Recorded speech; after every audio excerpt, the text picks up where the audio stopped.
Welcome to Safety FM, where we talk about safety that's truly inspired by you. Hello and welcome to Safety FM. This episode of the broadcast and the podcast have been brought to you by Safety Focus Moment. They're consultants that want to help you get to the safety culture that you've been looking for. For more information, go to safetyfocusmoment.com. Hello and welcome to Safety FM. On today's episode, we have Denny Kolsch. Denny is a licensed mental health counselor and specialist in treating opioid addiction.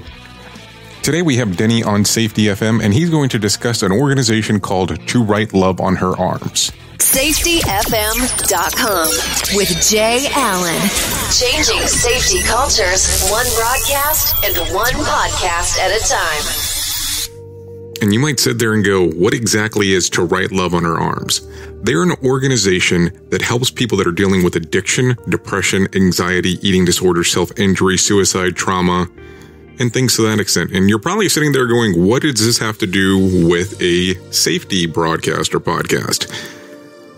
Well, I know that sometimes we deal with a lot of different things within the safety industry, and we see some things that most people don't get to see, and sometimes we have to interact with people and have understandings on things that are kind of out of the ordinary. And I sat here and I gave some consideration of exactly what we deal with as safety professionals, and some of the thoughts that you might have at times, and some of the strange things that you get to see, and also when you start talking about it, some of the things that you get to see, especially if you're at a location where there's an incident that occurred, or if you're actually involved in doing investigation, and especially in real time, especially after an incident has occurred.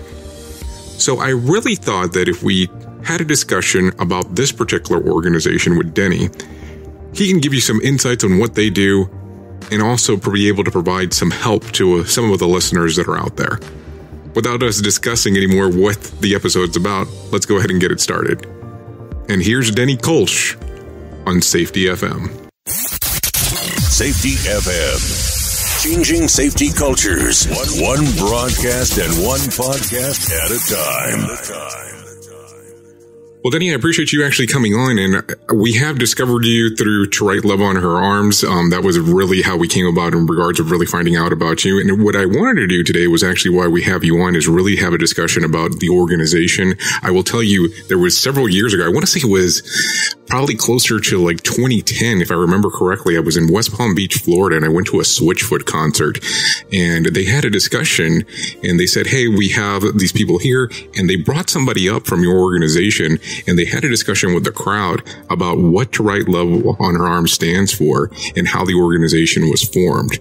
So I wanted to get somebody on from your organization and really just have a discussion exactly of what you guys do in regards of helping people. Could you cover that today? Yes, absolutely. So To Write Love in Her Arms started in 2006. Really at that initial Switchfoot concert. And it began as an attempt to help one girl named Renee Yohe, who was struggling with addiction and mood disorder, specifically bipolar disorder. And they're really trying to help her get well. And they didn't really know a whole lot about mental health or treatment. It was Jamie Torkowski, who had just been introduced to Renee, and a handful of friends that were just trying to help her and try to get her into a place of help. So yeah, To Write Love in Her Arms was birthed out of this week-long attempt at trying to help Renee get into a treatment facility for her dual diagnosis issues that were going on. So from there, it turned into this internet phenomenon right around the time when Facebook and MySpace and all that is starting to become popularized. To Write Love in Her Arms came on the scene and started to become a real voice in our culture, especially with the youth youth and people in their early 20s, and became a voice in our culture that gave people permission to talk about mental health issues, to actually reach out and get help. And so, yeah, To Right Love in Our Arms since then has grown into this international organization that is doing a lot of work in regards to destigmatizing mental health issues in our culture and giving people, typically younger people, an avenue for understanding more about mental health, engaging with mental health issues through conferences, through just blog posts, through festival events, and To Right Love also has become a source of connecting people directly to treatment through some of their network and Find Help site on their website. And they've also, on top of that, been able to support people financially through treatment. They've donated, at this point, it's $1.5 million plus to treatment and recovery. So yeah, they've done a lot of work in advocacy and helping people get direct services, and then just culturally making these issues more accessible and less stigmatized. Well, I have to tell you, I'm actually based in the Orlando area, and there's quite a few things that you guys actually do in the community. And I'll tell you, I've been to a couple of the heavy and light things that you guys actually have out in at the House of Blues down in downtown Disney, or whatever it's named now. But I've really been impressed with some of the events. I know that you guys are actually tied into the Warped Tour. You guys go to several college campuses in regards of actually doing some of the tours and actually having some of the conversations. And it's really interesting just listening to everything that you guys cover. And I know that a lot of people will normally not come about or feel comfortable at first in regards of having the conversation about addiction or depression. And I was just amazed, and especially in the heavy and light section, on where they had the little name cards, or really not name cards, but they were just like Post-it notes that you could actually put out there and just kind of really reference what was heavy to you and what was light. It was one of those really moving moments, just being able to see a lot of people actually typing that stuff up, not typing it, but writing it out and putting it up there just to display on, what was affecting them at the time. So how easy is it when you're normally starting off the conversation, or you actually even have somebody actually contact your organization to say, hey, this is an issue that I'm struggling with, especially because this is something that normally most people don't talk about?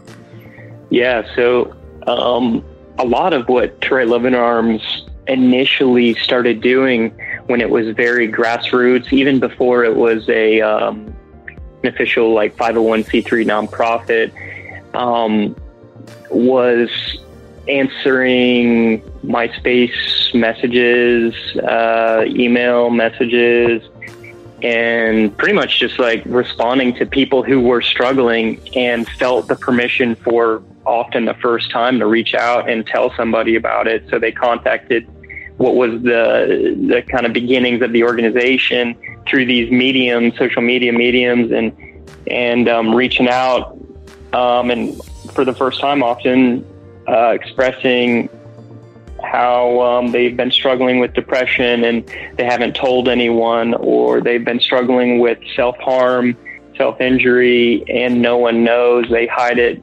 by wearing long sleeves, or saying, my brother or sister died of suicide and I don't know who to talk to about it. And so to this day, they still get, thousands of messages of people that have really trusted their stories and what they're personally going through, or what someone else they know is going through. And being able to reach out to To Right Love staff and get some guidance and some support. And then I would say ultimately a sense of not being alone through that whole process, which is often what drives stigma. It's often what is driving mental health issues at a very systemic level in our society.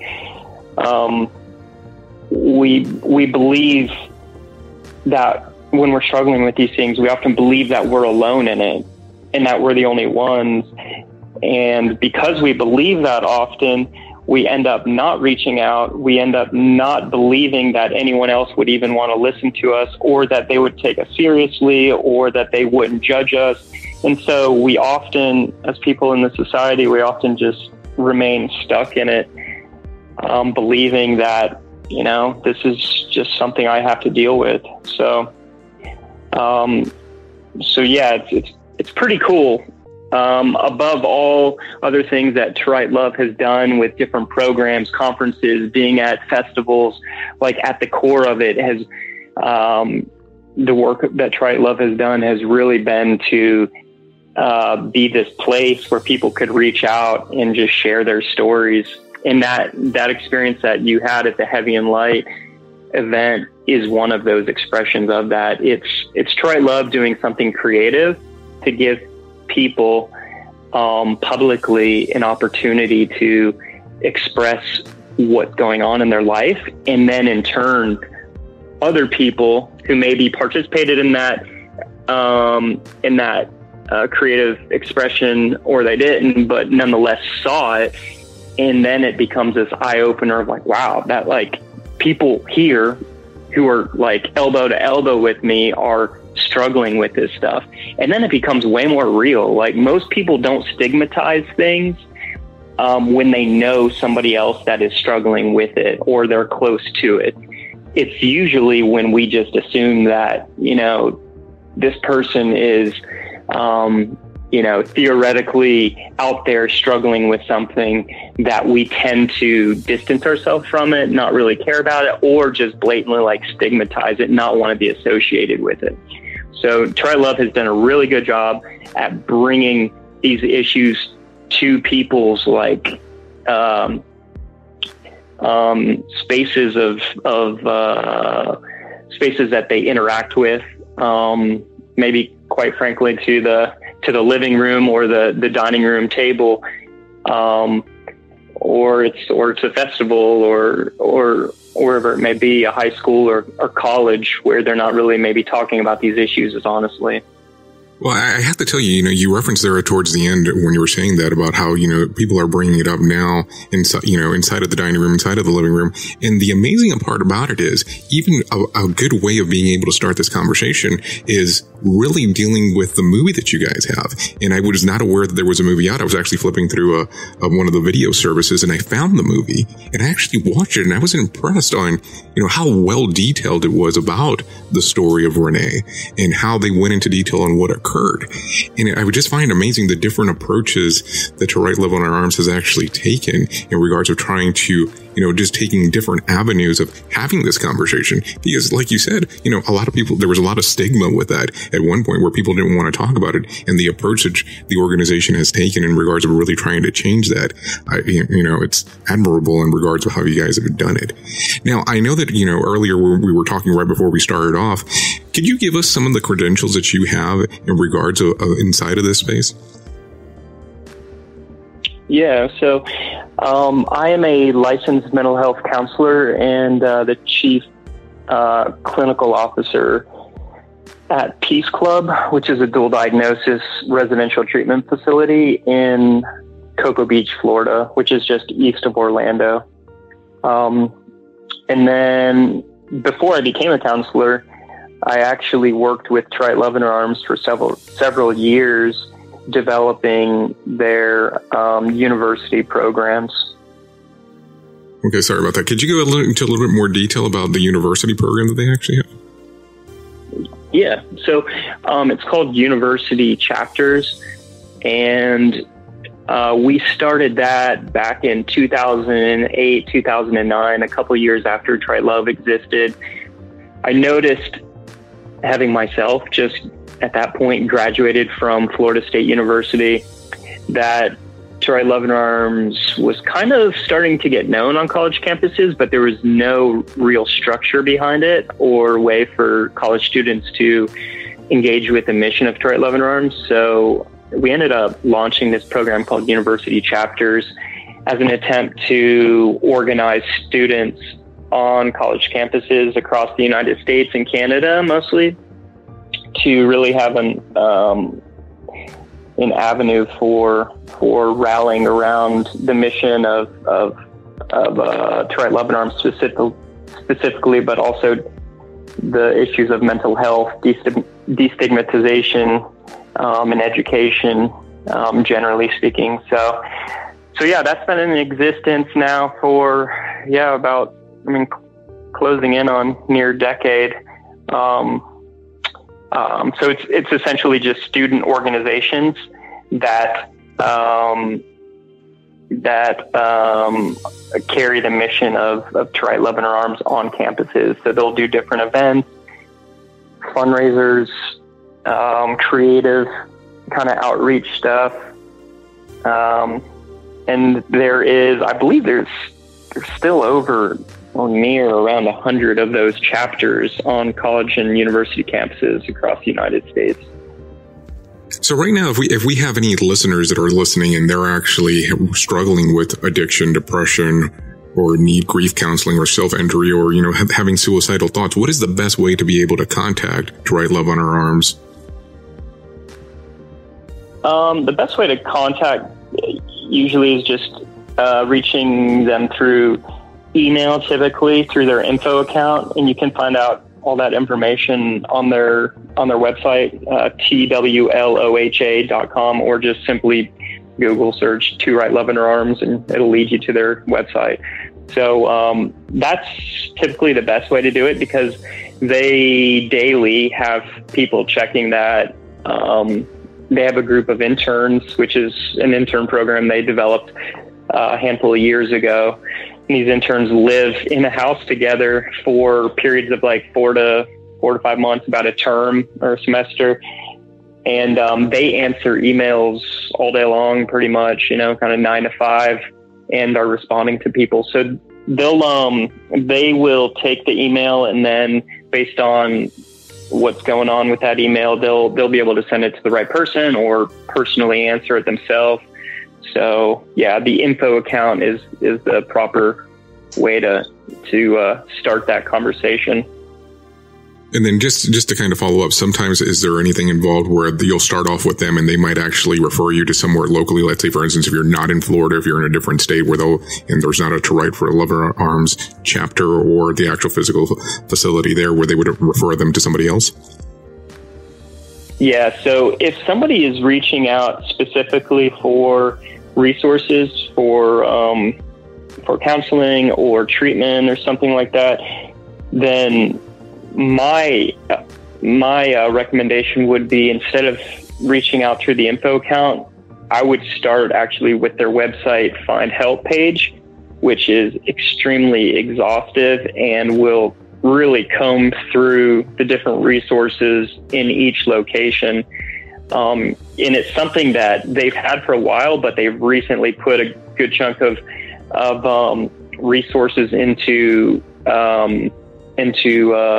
just developing the technology behind it so that it can really connect people to their local resources. So their Find Help page on their website is the best place to start. And then if there's any questions around that, then reach out through the info account. I mean, and just looking at the website itself, especially that Find Help section as you're referencing, I mean, there's so many different aspects on there in regards to what you can cover in regards of addiction, depression, anxiety, eating disorders, self-injury. I mean, and it goes on from there, and there's quite a bit of information. So now if somebody wants to contact them and really get involved with their organization, what would they need to do? I would start with reaching out through the info account, and there's different ways to get involved. Like if you're local, for example, there's different fundraisers that go on locally. Sometimes they need some volunteers for a 5K race, for example, or maybe even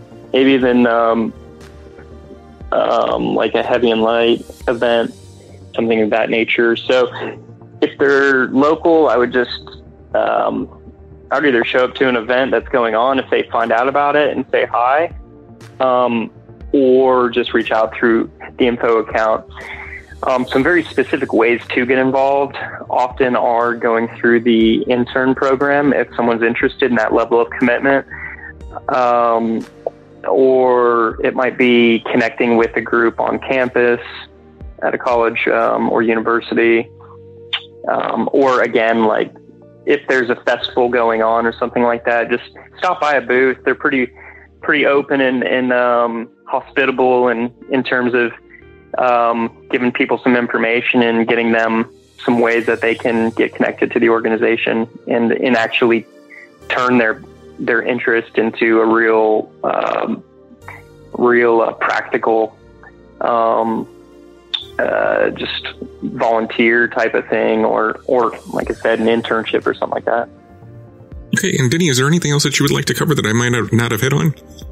I think that's about it, other than just reemphasizing the need in our culture to really continue to have this discussion. Podcasters, even like getting involved in really giving their audience an opportunity to engage with these issues, because the statistics show that like 1 out of 4 people are struggling usually with some kind of mood disorder globally, and the majority of those people are not getting help. And often the reason they're not getting help is because they don't feel the permission by their friends or family members or community to even speak out about these things and to be honest about them, or B, they don't know where to go. So I would just leave with encouraging people to continue to talk about it in creative ways. If it means getting involved with Right Love in Arms to provide a real vehicle for engaging with this mission, then maybe that's what it looks like. But really just encouraging people to be open and honest about their own lives, and realize that most people are struggling with very real mental health issues, and our society needs to grow by being open and honest about them. I mean, realistically, this is an ongoing conversation. This is not a conversation where it is you started and then it stops and then things change automatically. It's always an ongoing battle. Do I have that correct? Yeah, I mean, even people that are struggling with mental health issues, if it's a depression disorder, anxiety disorder, substance use disorder. I mean, personally, I'm a licensed therapist, but I'm also a person in recovery from anxiety and mood disorders, and an opioid use disorder, heroin use disorder, 15 years sober now. So even for my own self, it's very real, even 15 years later, where I have to be on top of it. I have to be open with people around me. I have to be on top of my self-care and doing the things that I know work and keeping me well. So yeah, it's an ongoing conversation in our society. It's an ongoing conversation in our own lives, in our families' lives, in our communities' lives as well. Because it doesn't just disappear. Even when you treat it in your own life through counseling or whatever it is, you have to manage it longer term, and life does get better. There's reason to be hopeful, but you got to do the things that are necessary to maintain that sense of wellness and in health that we're really all after, and it takes work. And Denny, I'm glad that you really pointed that out, because I really think that sometimes that's the lack of understanding. People that are not going through that they think, it's just like going to a normal doctor where you go, you get treated, you get medicine, and then now you're good to move on. And I don't think that a lot of us have that understanding of this is an ongoing battle. And, things will get better, but it's something that it's consistently, I mean, you referenced right there, 15 years ago, that you've been sober, starting, 15 years ago. And it's just one of those things that you struggle with it daily. And I really do appreciate you actually giving us that information, but it's an ongoing battle, but things have, progressed for you, but it's something that you still deal with on a daily basis. For sure. Yeah. Still always got to be mindful of it, on top of it, and doing the things that I know work. And that doesn't look like how it looked during my first year of sobriety and recovery from all this, but it's definitely still an intentional activity that happens on a daily basis for me.